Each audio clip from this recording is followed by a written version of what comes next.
অনুষ্ঠিত হতে যাচ্ছে। আজকের প্রতিবাদ্য বিষয়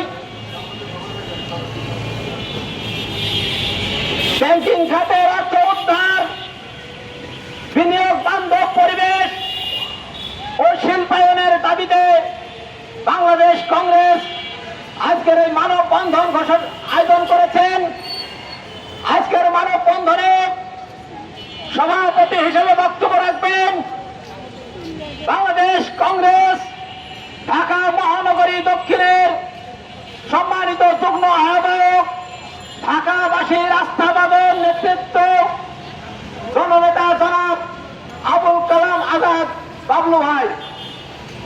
আজকে প্রধান অতিথি হিসেবে বক্তব্য রাখবেন বাংলাদেশ কংগ্রেসের চেয়ারম্যান, বাংলাদেশ সুপ্রিম কোর্টের বিজ্ঞ আইনজীবী, নন্দিত জননেতা অ্যাডভোকেট কাজী রেজাউল হোসেন।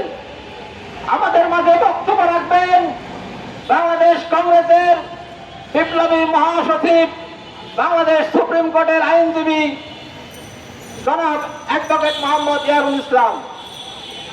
মানববন্ধনের শুরুতেই শুভেচ্ছা বক্তব্য রাখার জন্য অনুরোধ করছি বাংলাদেশ কংগ্রেস ঢাকা মহানগরী দক্ষিণের সংগ্রামী যুগ্ম আহ্বায়ক, আজকের মানববন্ধনের সম্মানিত সভাপতি জননেতা জনাব আবুল কালাম আজাদ বাবলু ভাই।